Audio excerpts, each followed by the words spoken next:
बहुत सी बातें जीवन में ऐसी घटित हो जाती हैं जिनके संबंध में घटित होने के पश्चात जब हम विचार करते हैं तो समझ में आता है कि यह मेरे द्वारा किसी भी प्रकार से संभव नहीं था।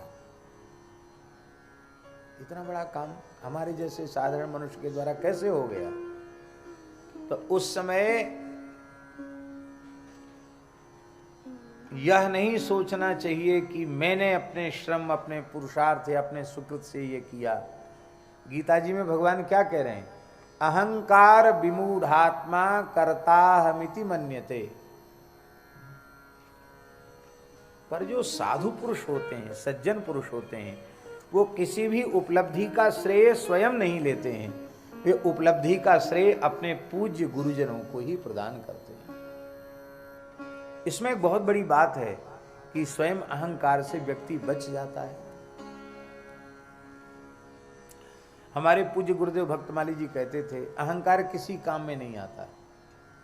महाराज जी कहते थे अहंकार किसी काम में नहीं आता। किस काम में आता है? तो महाराज जी कहते जैसे बनी बनाई खीर में कोई मिट्टी का तेल डाल दे, केरोसिन डाल दे, तो क्या होगा खीर का? है? खीर खाने की तो बात दूर रही, खीर सूंघने के योग्य भी नहीं रह जाएगी। ऐसे ही मनुष्य के जीवन की जितनी उपलब्धियां हैं विशिष्ट, उनमें वो तो खीर के जैसी हैं और उनको मिट्टी के तेल जैसा अग्राह्य बना देता है अहंकार। इसलिए अहंकार कभी नहीं करना चाहिए। और अहंकार से बचने का साधन यही है कि हम निरंतर गुरु गोविंद की कृपा का अनुसंधान करें।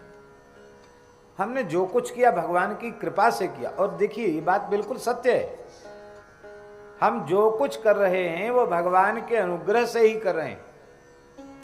उपनिषद में एक आख्यायिका है कि त्रिलोक विजय का अभिमान देवताओं को हो गया था, तो भगवान ने कृपा पूर्वक उसे नष्ट करना चाहा और एक विलक्षण तेजोमय यक्ष के रूप में भगवान प्रकट हो गए। और इंद्र को बड़ा कौतूहल हुआ कि है क्या चीज, इतनी विचित्र क्या है। तो सबसे पहले उन्होंने कहा भाई कौन पता लगाएगा इसका? अग्नि बोले हम लगाएंगे, क्योंकि अग्निम ईड़े पुरोहितम, ये तो पुरोहित हैं। सबसे पहला ऋग्वेद का मंत्र अग्नि शब्द से ही आरंभ होता, अग्निम ईड़े पुरोहितम देवस्य ऋत्विजम। तो ये जातवेदा हैं, अग्नि हैं, अग्नि महाराज ने। उन्होंने वही अहंकार वाली युक्ति की। उस तेजोमय परमात्मा ने पूछा कस्त्वम, तू कौन है? ये नहीं कहा कि महाराज जी आपका परिचय क्या, ये सब नहीं कहा। कस्त्वम, तू कौन है? तो वो तो बड़े अहंकार में गए थे अग्नि। उनको लगा कि हमारा बड़ा भारी अपमान हुआ। अग्नि बोले अरे तुम जानते नहीं हमको, जात वेदा, मैं अग्नि। गुरुजी जात वेदा शब्द का बड़ा सुंदर अर्थ महाभारत में लिखा है। महाभारत में लिखा है वेदास्त्वदर्थम जातावई जात वेदा ततो ह्यसि। बहुत ऊंची बात। वेदाह त्वदर्थम जाताह, वेद हे अग्नि आपके लिए ही वेदों का प्रादुर्भाव हुआ, वेदों का प्राकट्य आपके लिए। क्योंकि वेदों का जो प्रयोगात्मक स्वरूप है वो यज्ञ के द्वारा ही चरितार्थ होता है, और यज्ञ अग्नि है। अग्नि स्वरूप ही तो है यज्ञ।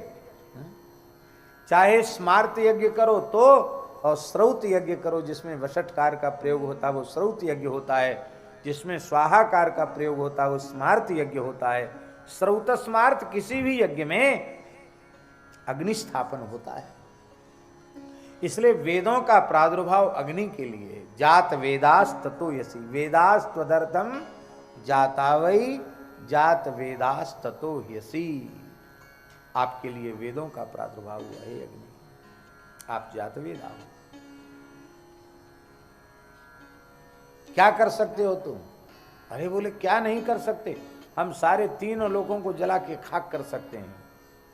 तो भगवान ने एक कथा आपको सुन रखी होगी आप लोगों ने। भगवान ने एक छोटा तिनका, सूखा तिनका सामने डाल दिया, बोले इसको तुम जला के दिखाओ। अग्नि ने अपनी संपूर्ण सामर्थ्य का प्रयोग किया, वो तिनके को जला नहीं सके, जलाने की बात क्या चले, गरम नहीं कर पाए उसको, कम से कम गरम तो कर देते। एकदम लज्जित होके अग्नि चले गए। वायु आए, कस्तम, तू कौन है? बोले मातरिस्वा, मैं वायु मातरिस्वा। अच्छा, क्या कर सकते हो? बोले बलवानों में मैं सबसे बलवान हूं, प्रचंड प्रभंजन हूं, सारी धरती को सूखे पत्ते के समान उलट सकता हूं, बड़े बड़े पहाड़ों को सूखे पत्तों के जैसे उड़ा सकता हूं, इतनी सामर्थ्य है मुझमें। अरे बोलिए धरती पहाड़ पीछे उड़ाइयो, ये तिनके को उड़ा के दिखाओ, तिनका नहीं उड़ा सकता। सब देवता जब समझ न सके उस विलक्षण तत्व की महिमा को और वे निराश होकर आ गए, तो इंद्र गए तो वह विलुप्त हो गया, अंतर्धान हो गए, तिरोहित हो गए। क्यों? कि इंद्र को ज्यादा अहंकार था त्रिलोक विजय का, तो इंद्र के अहंकार को चूर करने के लिए वो अंतर्धान हुए कि जिनको तुमने भेजा उनको तो हमने बात करने लायक भी समझा, जो कुछ हुआ मेरी कृपा से हुआ, उसको तुमने अपनी स्वतंत्र उपलब्धि मान लिया, तो तुम्हारे जैसा अपराधी तो बातचीत करने लायक भी नहीं। इंद्र को बड़ी लज्जा हुई कि अरे हमको उस विलक्षण तेजोमय महापुरुष ने संवाद के योग्य भी नहीं समझा। इंद्र को लज्जा हुई, आकाश में भगवती पराम्बा उमा भगवती प्रकट हुई और उन्होंने इंद्र को अहंकार शून्य होने की प्रेरणा प्रदान। इस कथा के स्मरण कराने का प्रयोजन केवल इतना है कि सूर्य, चंद्र, अग्नि, वायु, वरुण आदि देवता भी बिना भगवत कृपा के कुछ नहीं कर सकते, तो हम तो अत्यंत सामान्य मनुष्य हैं। हमारे द्वारा जो कुछ किया गया वो भगवान के अनुग्रह से हुआ, गुरुजनों की कृपा से हुआ, संतों की कृपा से हुआ, भगवान की कृपा से हुआ। ऐसा यदि हम अपने आप में अनुभव कर लें तो अहंकार से उत्पन्न होने वाले जो प्रचंड दोष हैं उन दोषों से हम बच जाएंगे। सारे दोष अहम और मम से ही उत्पन्न होते हैं, और अहम और मम की जोड़ी है। अहम होगा तो मम होगा, मम होगा तो अहम होगा, और अहंकार ममकार से जब जीव बच जाता है तो मरने के बाद मुक्ति की आवश्यकता नहीं, जीते जी मुक्त हो जाता है, जीवन मुक्त हो जाता है। कितना बढ़िया हुआ है। वाल्मीकि रामायण में हनुमान जी कह रहे हैं रावण से, राम जी के बारे में, रावण जिसे तू मनुष्य कह रहा है वो राम जी कौन है? तो हनुमान जी का वचन है वाल्मीकि रामायण सुंदरकांड में, कर्ता कारयिता च सह। हनुमान जी कह रहे हैं राम जी कर्ता भी हैं और कारयिता भी, करने वाले भी हैं और कराने वाले भी भगवान है। तो हम व्यर्थ अहंकार अपने ऊपर लेते हैं कि हमने किया अथवा हमने कराया। किया भी भगवान का और कराया भी भगवान का, ऐसा अनुभव करना चाहिए। कर्ता कारयिता च सह, भगवान कर्ता। अच्छा, कर्ता व्याकरण में कर्ता की परिभाषा क्या है? स्वतंत्र कर्ता, पाणिनि जी का सूत्र है स्वतंत्र कर्ता। अब ये स्वतंत्र जो शब्द है इसका अर्थ भगवान को छोड़कर और कहां घटित होगा? सर्वतंत्र स्वतंत्र केवल एक भगवान है। व्यवहार में भले ही हम किसी को कर्ता कह दें, लेकिन सच्ची बात है गुरुजी ने जैसा पढ़ाया है कि शब्द की अपर्यवसायी जो वृत्ति होती शब्दार्थ करने की, उस अपर्यवसायी वृत्ति का आश्रय जब हम लेंगे तो स्वतंत्र शब्द का अर्थ परमात्मा में ही जाएगा, क्योंकि स्वतंत्रता केवल भगवान में है। मद भयात वाति वातो सूर्यस्तपति मद भयात वर्षतीन्द्रो दहत्यग्नि मृत्युश्चरति मद भयात। सब कुछ भगवान के द्वारा हो रहा है। अब एक प्रश्न है कि जब कर्ता भगवान है और कारयिता भगवान है तो हमको फिर स्वर्ग नरक आदि क्यों भोगने पड़ते हैं? कोई पूछ सकता है ये बात? भाई जिसने किया अथवा जिसने कराया वही भोगे। करने वाले को कराने वाले को दोष लगे, हम तो कुछ है ही नहीं। अच्छा काम हो तो स्वर्ग भी परमात्मा ही भोगे, और कुछ अनुचित कार्य हो जाए तो नरक भी परमात्मा ही भोगे। जीव को स्वर्ग नरकादि का सुख दुख क्यों भोगना पड़ता है? बड़ा जटिल प्रश्न है ये, और इसकी आड़ में लोग बहुत ऊटपटांग काम करते हैं। लोग कहते हैं अरे ये सब करने कराने वाले भगवान है, भगवान की इच्छा से कर दिया। ऐसा भी लोग कह देते हैं करने वाले लोग। पत्ता भी बिना भगवान की इच्छा के नहीं हिलता, तो जो कुछ हुआ भगवान की इच्छा से हो गया। इसमें भी क्या है विशेषता भैया जी? अच्छा काम तो हमारे द्वारा हो गया, हमारी इच्छा से हो गया, और कुछ गड़बड़ हो गया तो भगवान की इच्छा से हो गया। तो ये भेद क्यों रखते हो कि अच्छा तो हमने किया और जो अनुचित हो गया वो भगवान की इच्छा से हो गया? ऐसा क्यों सोचते हो? सच्ची बात यह है कि जिस क्षण जीव हृदय से यह स्वीकार कर लेगा कि भगवान कर्ता भी हैं और कारयिता भी हैं, उसी समय वह पुण्य पाप की जंजीर से मुक्त हो जाए। फिर वह भगवान के हाथ का खिलौना बन जाएगा, भगवान के हाथ का उपकरण बन जाएगा। फिर भगवान ही उसके शरीर के द्वारा कार्य करेंगे, वह व्यक्ति कार्य करने वाला नहीं होगा। महापुरुषों के द्वारा भगवान ही काम करते हैं,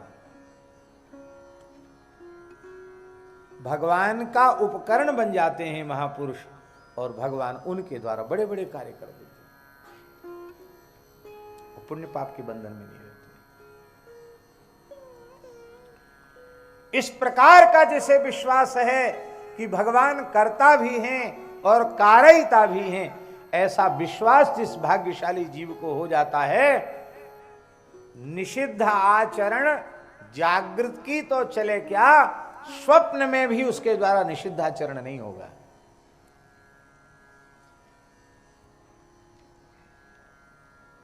ये पहचान है उसकी।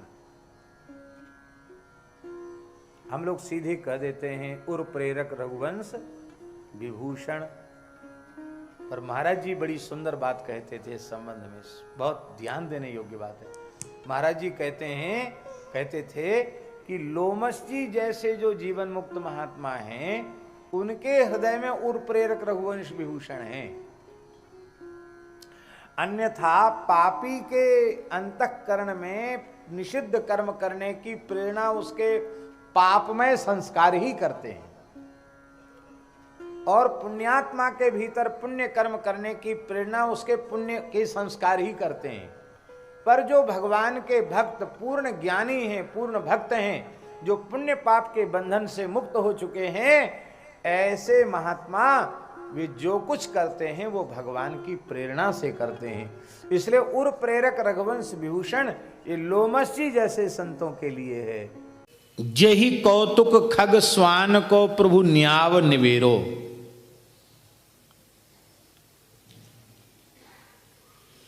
जिस कौतुक से आपने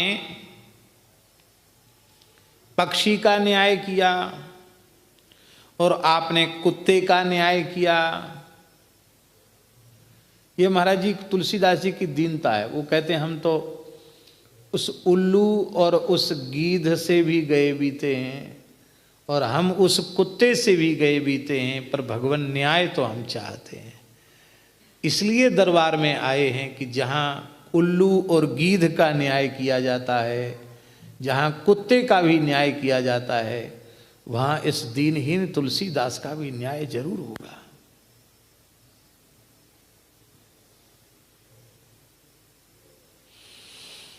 वाल्मीकि रामायण के उत्तर कांड में ये दोनों प्रसंग वर्णित हैं। राम राज्य के प्रकरण में राम जी के दरबार में एक उल्लू आया और एक गीध आया, और राज दरबार के द्वार पर उपस्थित हुआ, आवाज लगाई।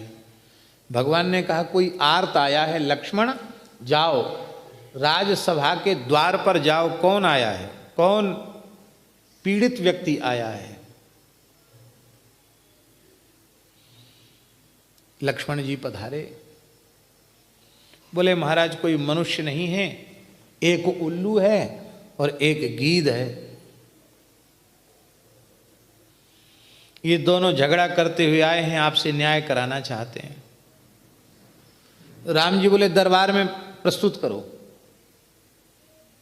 लक्ष्मण जी फिर गए, बोले सरकार दरबार में बुला रहे हैं।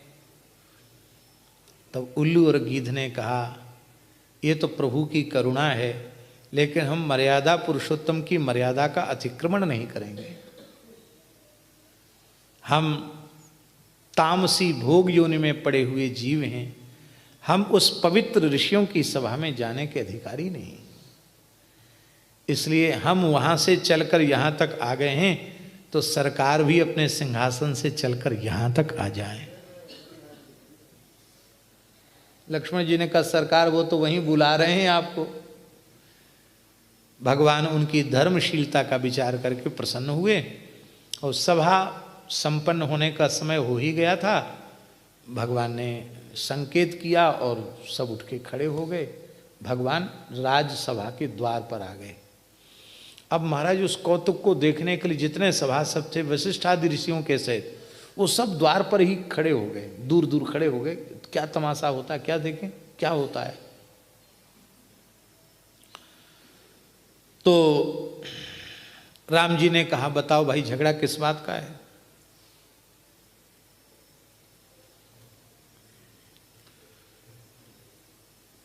तो उल्लू ने कहा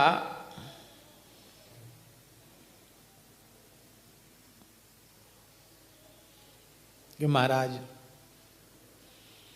एक वन में, एक पर्वत के खोहड़ में, वृक्ष के खोहड़ में हम बहुत लंबे समय से रह रहे थे। कहीं घूमने फिरने चले गए, तो उसी समय इस गीध ने बेईमानी पूर्वक बुरी नीयत से मेरे घर पर कब्जा किया। और कब्जा किया, कब्जा ही नहीं किया,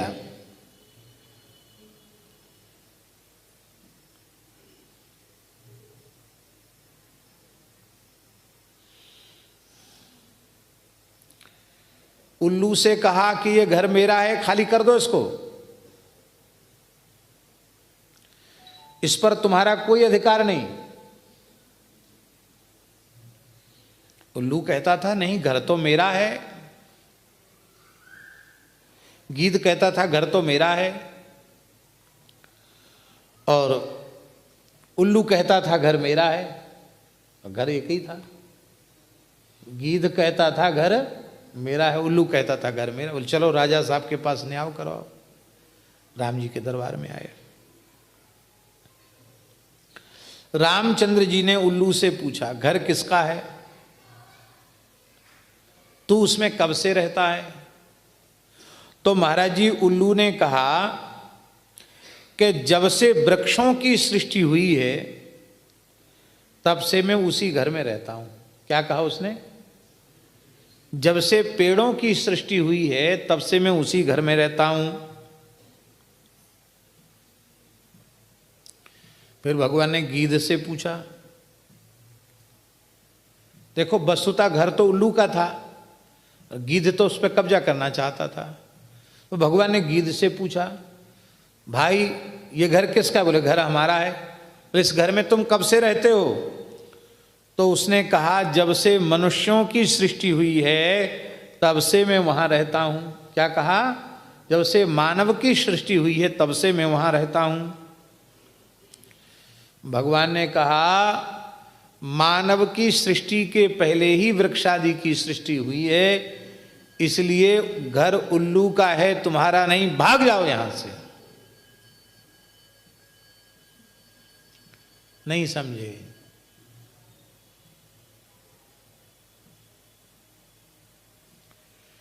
तुलसीदास जी महाराज ये कहना चाहते हैं कि जैसे वो उल्लू, जैसे वो गीध जबरदस्ती कब्जा करना चाहता था, ऐसी भगवान ये घर तो आपका है, वो ये जबरदस्ती कब्जा, ये पाजी सब काल कर्म गुण विषय कलयुग ये सब मिलकर उस पर कब्जा करना चाहते।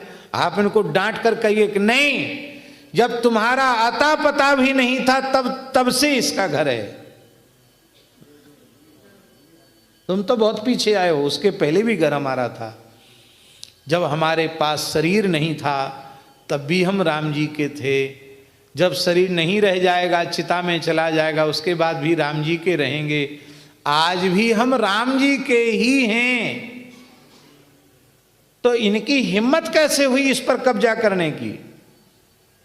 इसी को पहले पद में कह चुके हैं गोस्वामी जी। प्रभु हृदय भवन प्रभु तोरा, तह आय बसे बहु चोरा। मां नहीं विनय निहोरा, ये पद पहले आ चुका है। कह तुलसीदास सुनु रामा, लूटहि तस्कर तब धामा। ये चोर सब लूट रहे हैं, आप कृपा कीजिए। तो हे भगवान, आप कह दीजिए कि जो लोग इस पर जबरदस्ती कब्जा करना चाहते हैं उनका, ये घुस तो गए भीतर लेकिन उनको निकालिए आप बाहर, बेदखल कीजिए। आपका घर है, आप ही इसमें रहिए, इनको आप भगाइए यहां से, क्योंकि हे नाथ मैं आपके हाथ बिक चुका हूं। दूसरा है श्वान। कुत्ते की बात तो सब जानते ही हैं। एक ब्राह्मण था, उस ब्राह्मण का नाम तीर्थ सिद्धि था। वो अयोध्या जी में आया, भिक्षा मांगने चला। देखो भीख भी भाग्य से मिलती है महाराज जी। रोड पर बैठने वाले कहो दिन भर में कुछ न ले पावे, और ये कार से घूमने वाले लाखों रुपए की भीख मांग लेते हैं। भीख मांगना ही तो है।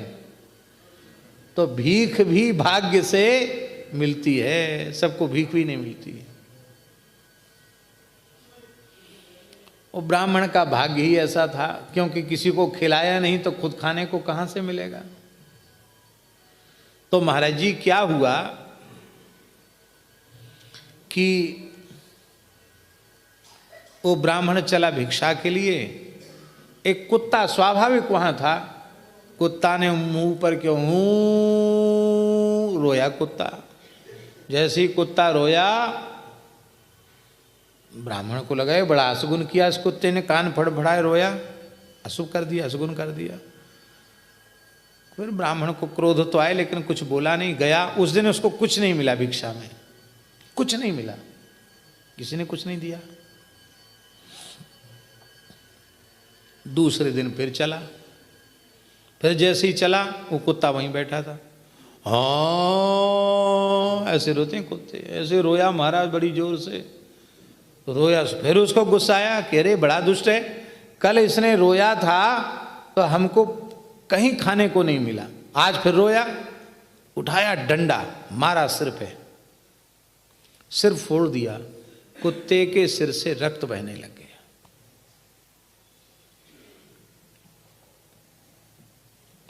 महाराज जी वो कुत्ता राम जी के दरबार में आया। दरबार में आकर के वो भी राजद द्वार पर खड़ा था, सभा द्वार पर। उसके लिए भी राम जी चलकर आए। राम जी ने कहा कहो श्वान क्या बात है। रोते हुए कुत्ते ने कहा भगवान मैं कर्म फल भोग में पड़ा हुआ एक जीव हूँ, आपका अंश हूँ। कोई कर्म बिगड़ा कि कुत्ते की योनि में गया, पर अयोध्या का कुत्ता हूँ, आपका हूँ। अतप्रिय मोही यहाँ के वासी, आपका कुत्ता हूँ। सबको अपनी अपनी भाषा में स्तुति करने का अधिकार है। मैं अपनी भाषा में आपको पुकार रहा था। मैंने इस ब्राह्मण को कुछ बुरा भला नहीं कहा, पर बिना अपराध के इस ब्राह्मण ने मेरे मस्तक पर लाठी मारी, मेरा सिर फोड़ दिया। महाराज मेरा न्याय करो। भगवान ने तीर्थ सिद्धि ब्राह्मण से पूछा, कहो भैया नाम तो तुम्हारा तीर्थ सिद्धि है, और इतना गड़बड़ क्यों करते हो, तुमने क्यों इसको डंडा से मारा। ब्राह्मण बोला महाराज कल हम गए भिक्षा के लिए, ये बोला रोया, इसके अशुगुन इसके अशुभ स्वर से मुझे भिक्षा नहीं मिली, और आज फिर रोया, मैंने लाठी मारी, आज भी कुछ नहीं मिला। मैंने कहा इसको मार ही दो, मारा, ये तो बच गया। हाँ, तो मारा तो ऐसे था कि एक में ही जैसी आराम। ब्राह्मण क्रोध में भरा था। अब आप कुत्ते का न्याय करेंगे, ब्राह्मण का न्याय नहीं करेंगे, हमको दंड देंगे, जबकि ब्राह्मण तो अदंड होता है। भगवान मुस्कुराए, बोले देखो पंडित जी, गरम मत हो, तुम्हें भिक्षा मिली या नहीं मिली इसमें इस कुत्ते का कोई दोष नहीं है। अपने किए हुए के अनुसार ही व्यक्ति सुख दुख आदि भोगता है। अब कोई व्यक्ति दरिद्र है तो भगवान ने थोड़ी उसको गरीब बनाया, अपने ही पाप से दरिद्र है। कोई व्यक्ति संपन्न है तो अपने ही पुण्य से संपन्न है। आप भगवान का क्या लेना देना। निज कृत कर्म भोग सब भ्राता। तो आप जैसे विद्वान ब्राह्मण को इससे लाठी नहीं मारनी चाहिए। ये तो कह रहा है कि हम तो भगवान की स्तुति कर रहे थे, आपने ऐसा क्यों किया। महाराज जी,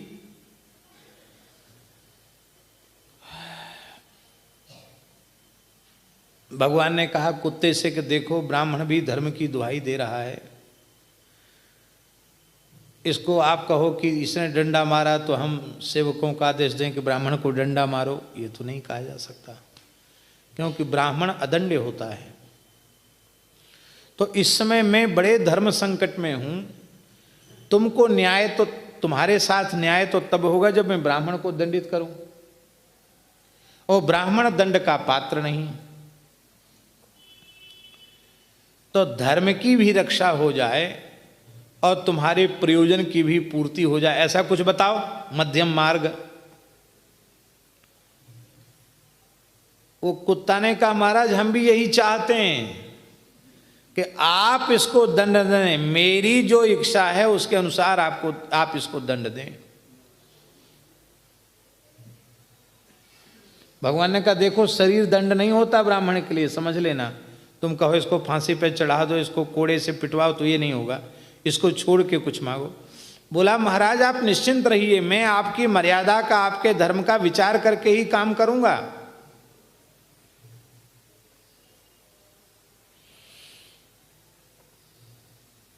अब सब एकदम कान खड़े करके सुन रहे थे, कुत्ता क्या दंड देगा, भगवान जाने क्यों। भगवान ने शरीर दंड की तो मना कर दिया। तो कुत्ता बोला इसको कालिंजर मठ का महंत बना दो। कालिंजर मठ उस समय भी बहुत समृद्ध था। आज भी चित्रकूट के पास कालिंजर पर्वत है जहां भगवान शिव विराजमान हैं।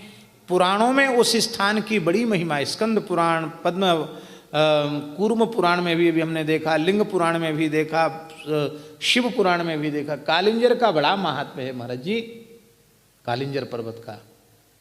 भगवान शिव की तपस्थली है चित्रकूट के आगे कालिंजर। कालिंजर मठ का महंत बना दो इसको।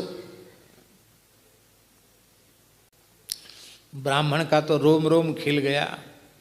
बोला महाराज बहुत दिन से अयोध्या में भीख मांग रहा था, पहली डंडा क्यों नहीं लगा दिया। पर इस कथा को सुन के आप कुत्ते को डंडा मत मारना कि हम भी महंत बन जाएंगे। पर किसी की समझ में नहीं आ रहा था कि कुत्ते ने दंड दिया कि पुरस्कार। राम जी ने कहा कि सबको बड़ी शंका है, हे स्वान तुम ये बताओ कि तुमने इसको दंड दिया कि पुरस्कार। बोले महाराज ये तो प्रसन्न हो रहा है और भी लोग प्रसन्न हो रहे हैं, पर मैंने इसे दंड दिया है। क्या कहते, मैं भी कालिंजर मठ का महंत ही था। हाँ बाबा महंतों की कथा है। मैं भी कालिंजर मठ का महंत था, क्यों कुत्ता बना।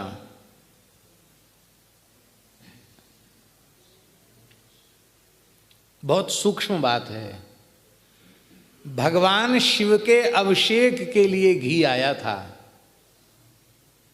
उस घी को भगवान शिव को अभिषेक में अर्पित किया, और अर्पित करते समय कुछ घी नखों में, उंगलियों में लगा रह गया, भोजन के साथ वह घी मिश्रित होकर पेट में चला गया। देवता के लिए आई हुई वस्तु देवता को लगनी चाहिए। शिव के लिए आया हुआ घृत हमारे पेट में गया, जानबूझ के गया। उसी का दुष्परिणाम हुआ कि मुझे महंत कुत्ता बनना पड़ा। पर ये लोभी लालची प्रमादी ब्राह्मण, ये तो गौओं का भाग भी खा जाएगा, ब्राह्मणों का भाग भी खा जाएगा, साधुओं का भाग भी खा जाएगा और देवताओं का भाग भी खा जाएगा। तो हमको तो इतना सा प्रमाद करने से कुत्ता बनना पड़ा, इसको तो पता नहीं क्या क्या नहीं बनना पड़ेगा। इसलिए मैंने इसको कठोर दंड दिया है।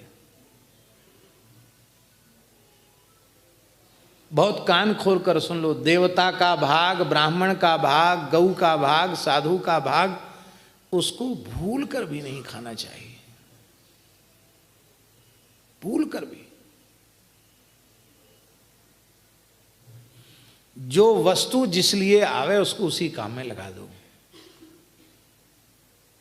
स्वयं उसका उपभोग मत करो।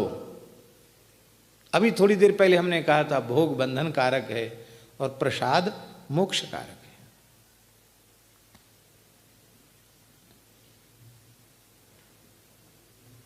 ध्यान से सुने, बड़े बड़े यज्ञ होते हैं, यज्ञों में चंदा होता है, ठीक है। कमेटी को ये होता है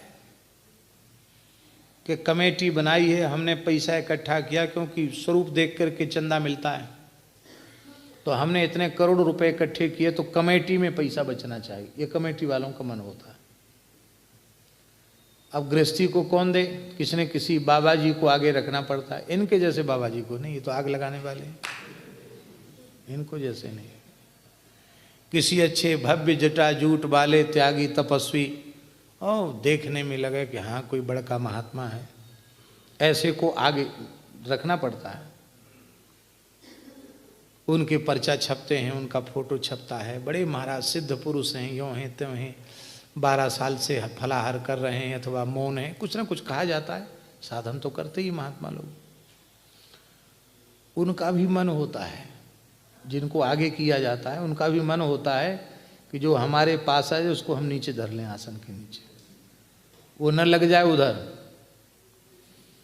और हमको हमारे नाम से पूजा खा रहे हैं तो हमको कोई मोटी दक्षिणा मिले जिससे हमारे मठ मंदिर का कुछ काम चले, हम भी कुछ करें। और जो यज्ञ में दीक्षित यज्ञाचार्य, ब्रह्मा, ऋत्विज ये सब होते हैं, उनका मन होता कि अरे इतने करोड़ का चंदा हुआ तो हमको चौगुनी दक्षिणा मिलनी चाहिए। अब देखो कमेटी वालों के भीतर लोभ, जिसके नाम से इकट्ठा किया जा रहा है उसके भीतर लोभ, और जो दीक्षित ब्राह्मण हैं उनमें भी लोभ, और सबके सब उस भाग को खाना चाहते हैं। और नाम क्या है? यज्ञ। पूज्य श्री पहाड़ी बाबा महाराज कहते थे, यज्ञ के नाम से धन बटोरने वालों की हमने दुर्गति होते हुए देखी है। नहीं यज्ञ समो बंधु, नहीं यज्ञ समो रिपुहु, यज्ञ के जैसा बंधु नहीं, यज्ञ के जैसा कोई शत्रु नहीं। गो सेवा समस्त यज्ञों में सबसे बड़ा यज्ञ है, क्योंकि यज्ञ का साधन ही गाय है। वेद में लिखा है गौर्वा अग्निहोत्रम, गाय ही अग्निहोत्र है। इसलिए सारे यज्ञों में सबसे बड़ा यज्ञ है गो सेवा यज्ञ। पर इसकी शर्त यही है कि गाय की सेवा का एक एक रुपया गाय की ही सेवा में लगाओ, उसको उससे दूसरे काम मत करो। ठाकुर सेवा से बचा हुआ गो सेवा में लग जाएगा, ब्राह्मण सेवा संत सेवा से बचा हुआ गौ सेवा में लग जाएगा, पर गाय का बचा हुआ गाय की ही सेवा में लगना चाहिए, दूसरे काम में नहीं लगना चाहिए।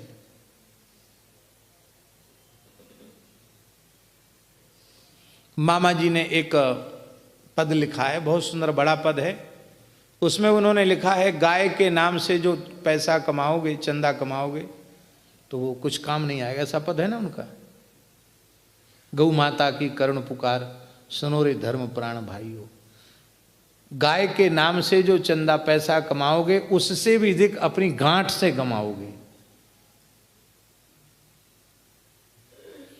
इससे बचो। भगवान के दरबार में किसी चीज की कमी नहीं बाबा, जितना लुटाओगे उतना आएगा। ये जो कमी हो रही है वो हमारी कंजूसी से हो रही है, कमी हमारे लोभ से हो रही है, हमारी अश्रद्धा और अविश्वास से कमी हो रही। उदार श्री रघुनाथ के दरबार में किस चीज की कमी है? किसी चीज की कमी नहीं। मनुआ बड़ा गरीब, मनुआ ही गरीब है महाराज, इसकी गरीबी खत्म करो। हाँ,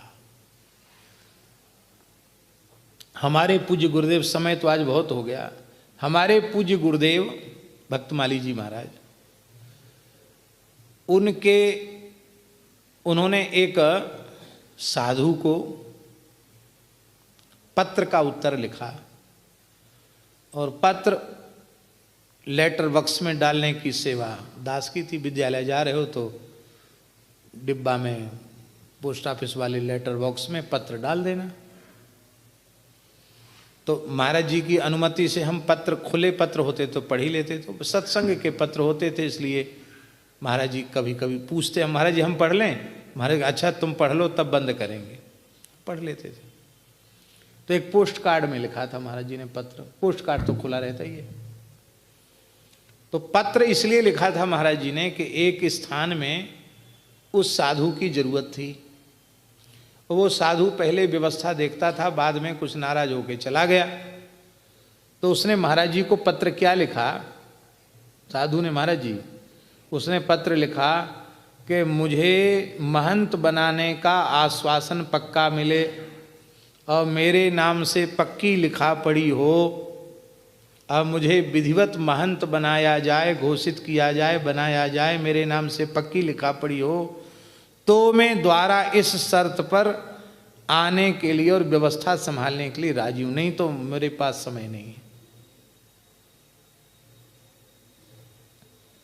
महाराज जी ने पत्र पढ़ा और पत्र का उत्तर जो लिखा हम सुना रहे हैं आपको।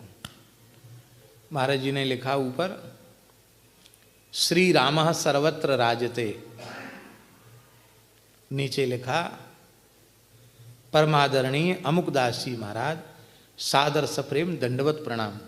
शिष्य को लिख रहे हैं, किसको लिख रहे हैं चिट्ठी? परमादरणीय अमुक जी महाराज सादर सप्रेम दंडवत प्रणाम। हमारे गुरुदेव भगवान कहा करते थे कि 1000 महंतों में से 999 नरक को जाते हैं। महाराज जी ने पत्र में लिखा 1000 महंतों में से 999 नरक को जाते हैं, एक कोई भाग्यशाली भगवान की सन्निधि को प्राप्त करता है।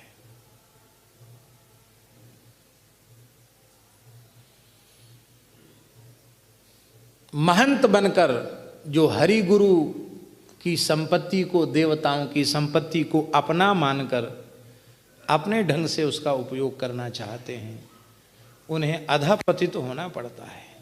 और ये भी महाराज जी ने लिखा उस पत्र में, जो हरि गुरु संतों को, गौ ब्राह्मणों को अपना इष्ट मानकर समर्पित होकर सेवा करते हैं, इनको अपना स्वामी मानते हैं, अपने आप को इनका सेवक मानकर सेवा जीवन भर करते हैं, ऐसे भाग्यशाली महंत जीते जी भी मुक्त हैं और मरने के बाद श्री रघुनाथ जी के चरण कमल प्राप्त करते हैं।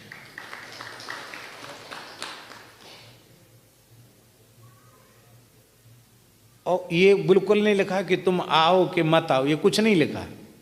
नीचे लिखा शेष श्री हरि कृपा शुभम भूयात दासानुदास, महाराज जी का हस्ताक्षर, रामानंद पुस्तकालय, सुदामा कुटी, वृंदावन।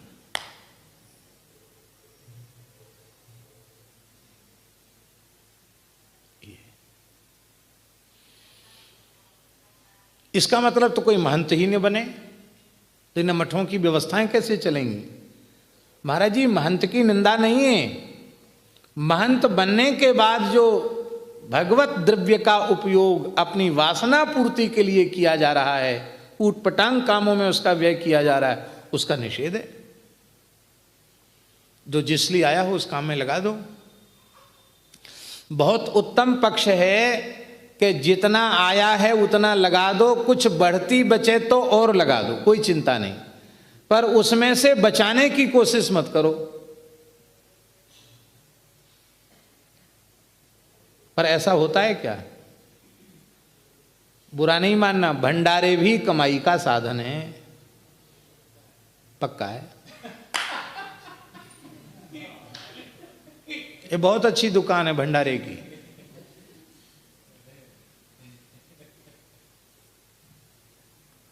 तेल डडेल लगा देना, सस्ता घी लगा देना, बढ़िया से बढ़िया और महंगे घी का पैसा लिख देना।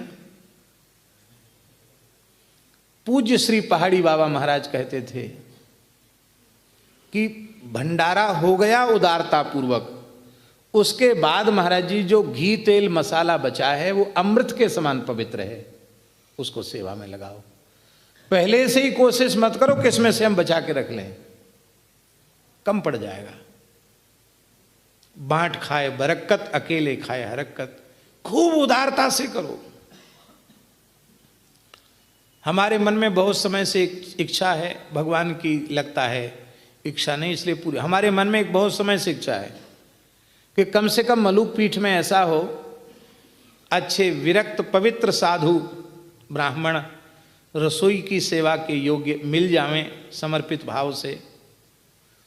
तो 10 से 11 के बीच में कहीं भी भजन करने वाले वृंदावन में साधु रहें, वो यहाँ अत्यंत शुद्ध सात्विक गोव्रती प्रसाद, हाथ फिरा हुआ फुल्का, सुंदर साग, सुंदर दाल, सुंदर महाप्रसाद पाके जो यहाँ रहना चाहते यहाँ रहें, और जो जहाँ रहकर भजन करना चाहते कहीं भी रहें, शुद्ध सात्विक प्रसाद उन्हें मिले, समय से यहाँ मिले, समय से ब्यारू और समय से राजभोग।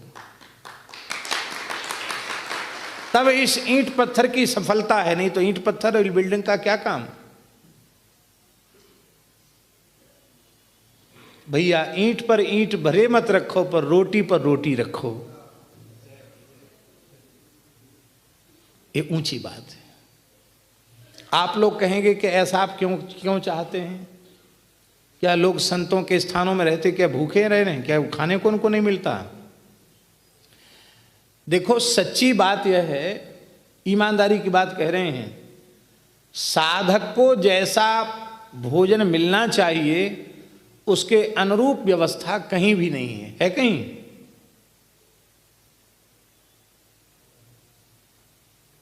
खट्टा मीठा तीखा ऐसा भोजन कि जिससे उनका साधन बिगड़ जाए।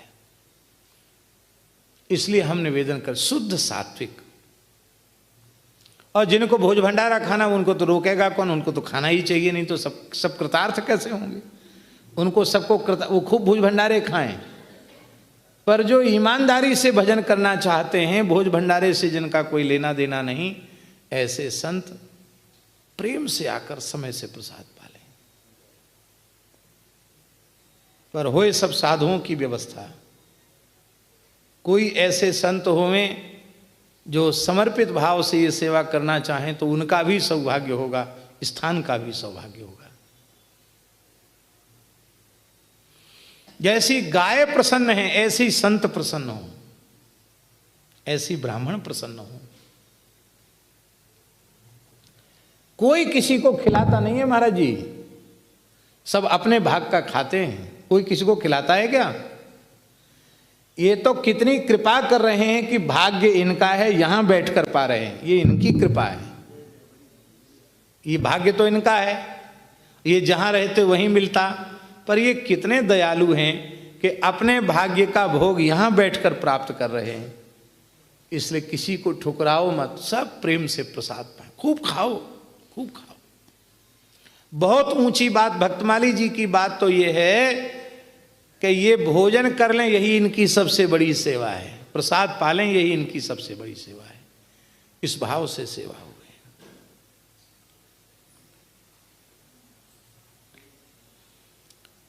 यति गयंद चढ़ाई है, उसको हाथी पर बिठाकर भगवान ने महंत बना दिया। बोलो भक्तवत्सल भगवान की। ये क्यों तुलसीदास ये न्याय, जैसे गीध की बात कही, कुत्ते की बात क्यों कहना चाहते हैं? यही बात गोस्वामी तुलसीदास जी इस उदाहरण को देकर कहना चाहते हैं कि हे भगवान,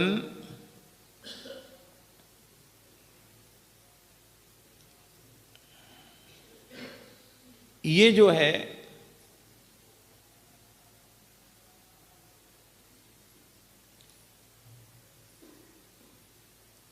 वस्तु तो थी आपकी,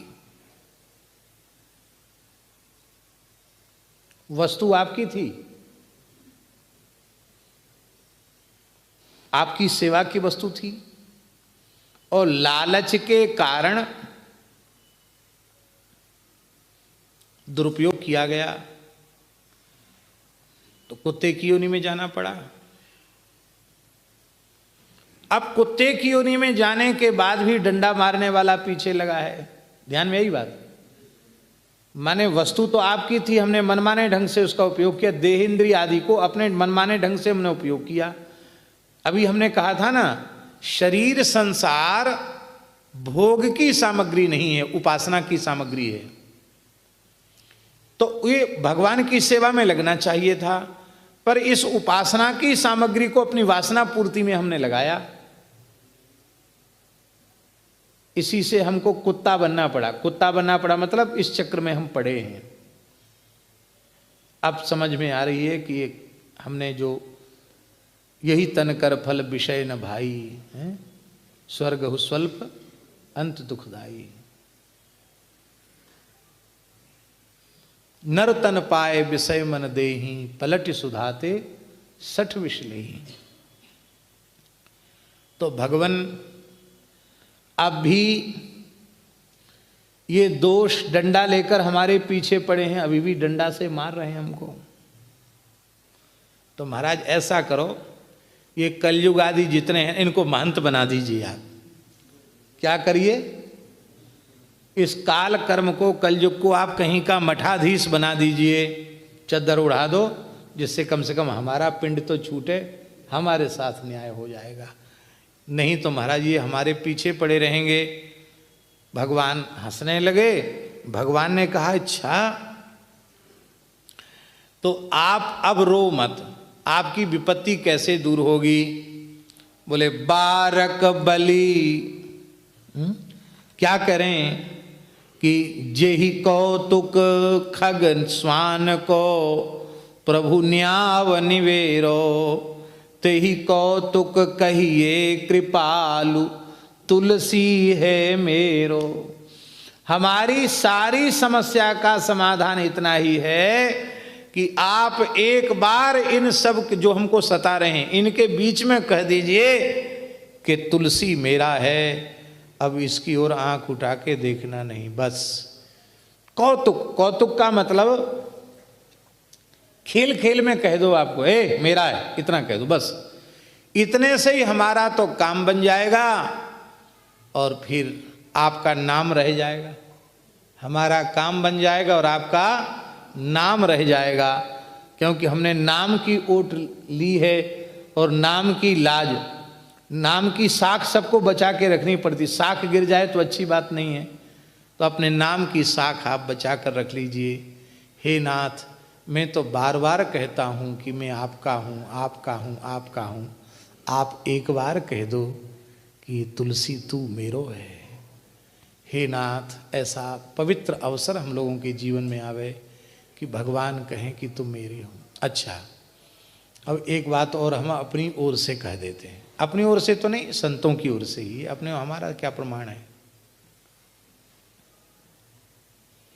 हमारा ऐसा भाव है कि हमसे कभी जीवन में कुछ ऐसा अच्छा काम बन जाए कि कोई परिपूर्ण सद्गुरु और परिपूर्ण प्रेमी अनुरागी संत प्रसन्न होकर कह दें कि तुम मेरे हो।